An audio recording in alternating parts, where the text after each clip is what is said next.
أشكل نمر حتى نوصل إلى مكان معين. أنت في كل ساعة تتقدم إلى القبر خطوة. الآن من قبل ما أبدأ محاضرتي كنتم أبعد عن القبر خطوة، الآن بس أخلص محاضرتي كلكم وأنا معكم اقتربنا إلى القبر خطوة أخرى. عمرنا يمشي، نتقدم خطوات هكذا إلى القبر. فلا مشكلة. القانون الذي يجب أن تتبعه هو هذا. قال أمير المؤمنين عليه الصلاة والسلام: أمسك من المال بقدر ضرورتك وقدم الفضل ليوم فاقتك. يوم الفاقة يوم القيامة. أنت حتى إذا عندك 1,000,000 أمسك منه ما هو بقدر شنو؟ ضرورتك لا رفاهيتك. الضرورات، شنو الضرورات؟ أحتاج إلى سكن، ضرورة، نعم تأخذ لك سكن، حتى ما نقول متواضع، سكن متعارف. أما لا تأخذ سكن الذي يكون سكنا للطواغيت في شارع الصهرين، مو هكذا. خذ سكنا متعارفا، حالك حال العالم. زين. من الضرورات شنو؟ تحتاج سيارة مثلا للمعاش، توصل أبنائك المدرسة مثلا، مو مشكلة، خذ سيارة متعارفة، مو سيارة مرسيدس مثلا، سيارات باهظة الثمن، لا. أمسك من المال بقدر ضرورتك، يعني الضرورة الحياتية. لاحظ عبارة أمير المؤمنين عليه السلام، ضرورة. يقال هذا أمر ضروري، يعني لا حياة بغيره، بهالمقدار، بقدر ضرورتك. وقدم الفضل، الشيء الذي يفضل يزيد قدمه إلى يوم فاقتك. المال وبال على صاحبه إلا ما قدم منه. نعم صحيح، المال الذي جمعته هذا وبال عليك إلا إذا قدمته في سبيل الله عز وجل، تجده هناك. أما ما طول باقي عندك فهذا أنت محاسب عليه، محاسب على من ستورثه إياه. عندنا في الروايات ما مضمونه أن المال الذي تجمعه أولا وتاليا هو لغيرك وليس لك. من يخلفك سيستولي عليه، والذي يخلفك واحد من اثنين: إما رجل صالح فينفق المال في الصلاح، وإما رجل طالح فينفق المال في الفساد. الثاني اسمك فيه مضاعف، الأول أنت لم تنتفع منه، ما انتفع، هو انتفع بالمال. ورد أيضا في الأحاديث أنه من أشد الناس حسرة يوم القيامة جامع المال من حرام، نعوذ بالله، جمع مال من حرام ثم ورثه إلى وراثه. الوراث كانوا يظنون أن المال من حلال فأنفقوه في سبيل الله عز وجل، فهذا الرجل جامع المال من حرام أشد الناس حسرة يوم القيامة، لأنه بهذا المال دخل النار ووراثه ورثته دخلوا الجنة بهذا المال. يقول واسفا، هذا المال اللي أنا تعبت عليه وجمعته ما استفدت منه شيء، بل بالعكس صار وبالا علي. المال وبال على صاحبه إلا ما قدم منه. ماذا تفعل بمالك إذن إن جمعته؟ هذا الذي تفعله: كن بمالك متبرعا، اتبرع. هسه بالله عليكم هؤلاء الذين تبرعوا في سبيل الله عز وجل ماذا خسروا؟ أنتم ها هنا وغيركم من الإخوة المؤمنين والمؤمنات تبرعتم لهذا المكان المبارك، اشتريتموه ب2,000,000 باوند، ماذا خسرتم؟ خلي واحد يرفع ايده يقول لي أنا خسرت شيء من يوم اللي تبرع إلى الآن. خسرت شيئا؟ ما خسرت شيئا، بل على العكس ربحت رضوان الله عز وجل، تأييدات أهل بيت النبوة عليهم الصلاة والسلام، وكما بشرتكم فهذا المال يرجع إليك أضعافا المقدار الذي تبرعت به. وكثير من الإخوة أبلغوني أنهم في سويعات لا في أيام رجع إليهم المال أضعافا. هذا ما يقوله أمير المؤمنين عليه السلام: كن بمالك متبرعا وعن مال غيرك متورعا، من بذل في ذات الله ماله عجل له الخلف. الذي يبذل ماله في سبيل الله عز وجل الله يعجل له خلف هذا المال، يخلفه لك، يرجع لك المال وزيادة. رب فقر، لأنه تشعر بنفسك فقير إذا دفعت كل ما لديك في سبيل الله عز وجل، لكن شوية تمهل تشوف نفسك ترجع غني، وبالدنيا قبل الآخرة. عجيبة هذه المعادلة، بس تحتاج ثقة بالله عز وجل فقط. رب فقر عاد بالغنى الباقي، يعود عليك بغنى باق في الآخرة، يبقى غناك هناك، تصبح غنيا، والغنى الحقيقي ذلك الغنى. أحد النماذج الصالحة العظيمة الوضاءة في هذا الشأن رجل عظيم من علمائنا الأبرار، اسمه محمد بن مسعود العياشي رضوان الله تعالى عليه. هذا الرجل الجليل صاحب تفسير العياشي المعروف المعتبر، من أكابر علمائنا، أستاذ الكشي صاحب الرجال. هذا الرجل له قصة. أولا هو كان مخالفا، لم يكن شيعيا، هذا تشيع، استبصر كما يقال. كان قد ورث من أبيه ثروة عظيمة،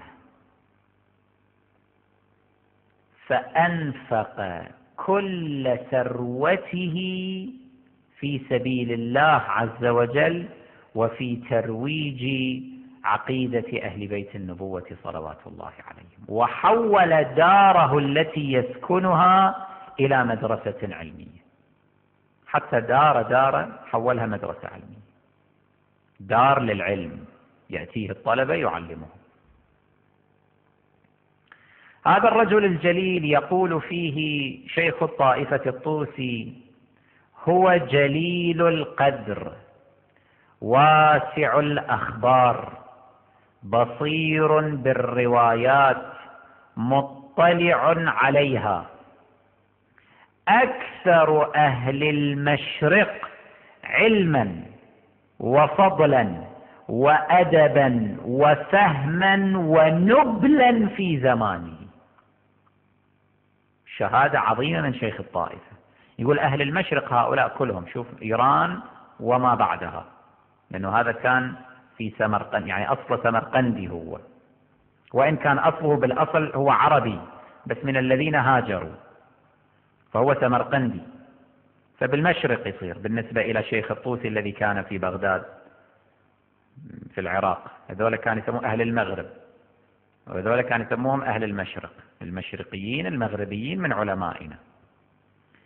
الشيخ الطوسي يقول: في المشرق كله ليس هنالك أحد أعلم وأفضل وأكثر أدبا وفهما ونبلا في زمانه من هذا الرجل المتشيع. لاحظ، صنف أكثر من 200 مصنف، 200 كتاب عنده. ذكر فهرست كتبه ابن النديم ذكر فهرست لكتبه، عناوين كتبه، وكان له مجلس للخاص ومجلس للعام، مجلس يدرس به الخاصة الشيعة الرافضة، ومجلس آخر يتعاطى فيه مع المخالفين، يستمر وياهم، يحاول يجرهم إلى التمسك بولاية أهل البيت عليهم الصلاة والسلام والبراءة من أعدائهم. وعجيب ترى هذا الرجل لم يعمل بالتقية، يعني أنت حين تتصفح آثاره ومصنفاته تجده كان يسمي الأشياء بمسمياتها في ذلك الزمن الصعب. وفي تلك البيئة، بيئة المشرق، هذه إيران وما تلاها، كانت بيئة مخالفة ناصبية في تلك الأزمنة، يعني الواحد الشيعي في ذلك الزمن كان يخشى على نفسه أكثر من الشيعي الذي يكون في بغداد، لأنه بغداد حاضرة شيعية كانت، الشيعة فيها صحيح عندهم مشاكل ومناوشات مع الحنابلة وأهل الحديث، لكن عموما الشيعي كان له شأن وقوة، لأنه أكو جمهور، البيئة بيئة مساعدة. لذلك شوف السفراء الأربعة كلهم من وين؟ من بغداد مثلا، هاي البيئة اللي كانت أقرب إلى التشيع، كوفة، بغداد، هالمناطق. يقول الشيخ النجاشي في ترجمة هذا الرجل الجليل العياشي، يقول: هو ثقة صدوق، عين من عيون الطائفة، وكان أول أمره عامي المذهب، وسمع حديث العامة فأكثر منه، ثم تبصر، صار شيعيا رافضيا، ثم أصبحت داره مرتعا للشيعة وأهل العلم، حول داره إلى ماذا؟ إلى جامعة علمية للشيعة. يقول ابن داود الحلي رضوان الله تعالى عليه في ترجمته أيضا، يقول: هو ثقة صدوق، قيل أنفق في العلم تركة أبيه،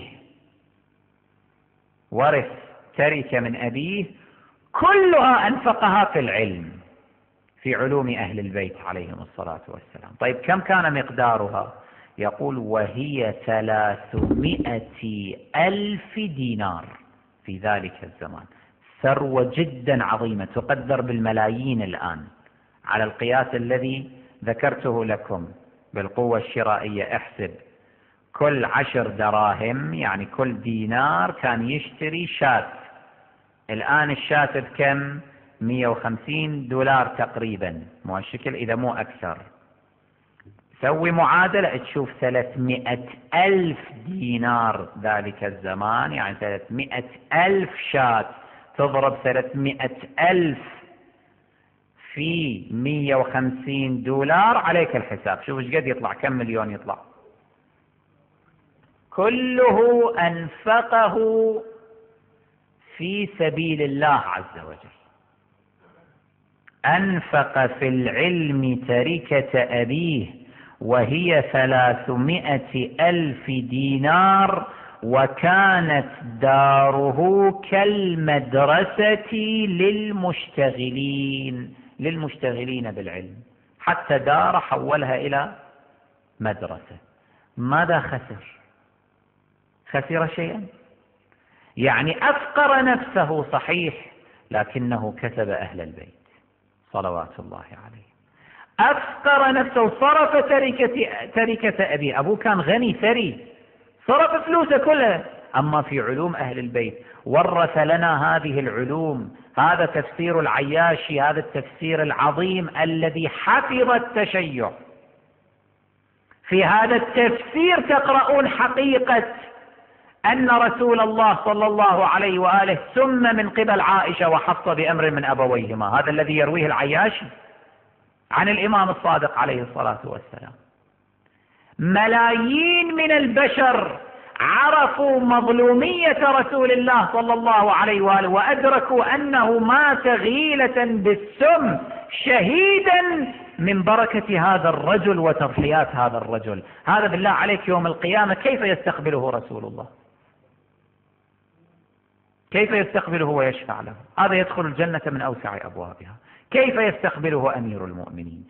كيف تستقبله الزهراء فاطمة صلوات الله عليها؟ إذن هذا هو الغنى الحقيقي. صحيح هو أفقر نفسه واكتفى بدار متواضعة وجعل حتى داره هذه يزاحم فيها من قبل المشتغلين بالعلم، دار علم سواه وأنفق المال كله في سبيل العلم، علوم أهل البيت عليهم السلام. أما ماذا خسر؟ لم يخسر شيء. هل يمكن أن نرى في زماننا هذا مثل هذا النموذج؟ نرى هؤلاء أبناء الأثرياء الذين يرثون ثروات طائلة. يمكن أن نرى عياشيا آخر؟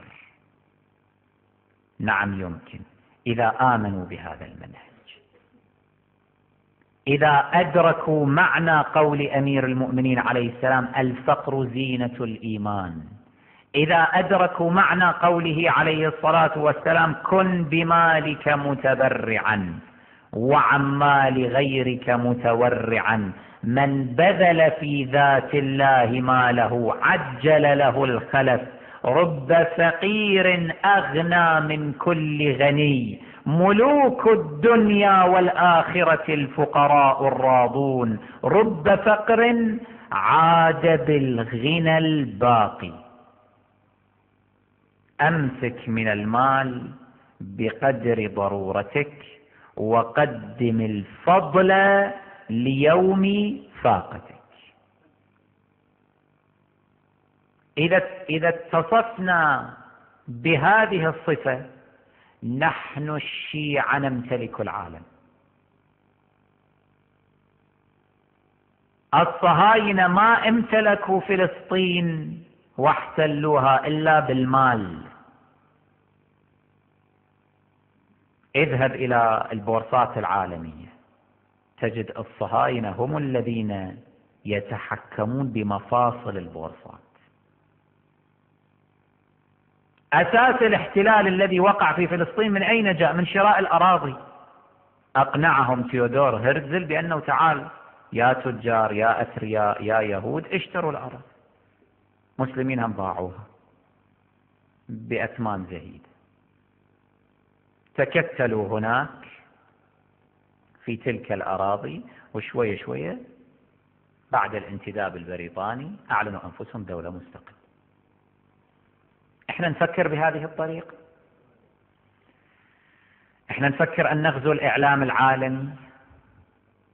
يعني السؤال، هل أحد يفكر الآن مثلا أنه احنا نجمع أموال بالملايين نروح إلى هوليوود، نروح نتفق نوقع عقد مع واحد مخرج أمريكي مضبوط بارع يسوي لنا فيلم عن قصة يوم العذاب، ماذا جرى على فاطمة الزهراء عليه السلام يوم الدار؟ فيلم عالمي أريد باللغة الإنجليزية حتى العالم كله يعرف ماذا وقع على سيدة نساء العالمين بلغة العالم بما يفهمه العالم على مستويات عالمية نتحدث. هذا من يفكر به؟ من يفكر أن يؤسس ولو على الأقل فضائية أو قناة تلفزيونية واحدة في اليابان باللغة اليابانية؟ هذا من طموحاتنا وأحلامنا للعلم، وإن شاء الله تتحقق. هاي الثروة التكنولوجية العظيمة في اليابان، إذا نحن استطعنا أن نقنع الشعب الياباني بالتشيع كم سنة ضوئية ننتقل إلى الأمام؟ سؤال. إذا أقنعنا الشعب الصيني، هاي القوة العاملة الجبارة، ما حد يفكر، لا أحد يفكر في أننا كيف نستطيع أن نقدم التشيع إلى الأمام. التشيع يجب أن يصبح هو المهيمن على العالم. لا نفكر بهذه الطريقة، ما زال تفكيرنا طفوليا محدود.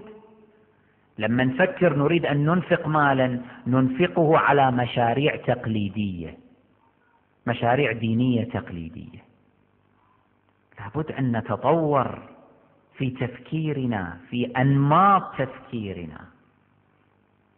هذا بذاته هذه الأفكار نحن نعرض بعضا منها هنا أو هناك ونكتم منها الكثير، لأنه إحنا مرصودين من العدو، ما نريد نعلمهم طرق حتى هم يسبقوننا. هم ما شاء الله تخمة عندهم بالمال، ما لا يفتقرون إلى شيء، فما نقدر كل شيء نتحدث أمام الإعلام. ولكن المهم هو هذا إخواني، أول شيء أن نغير نمط تفكيرنا.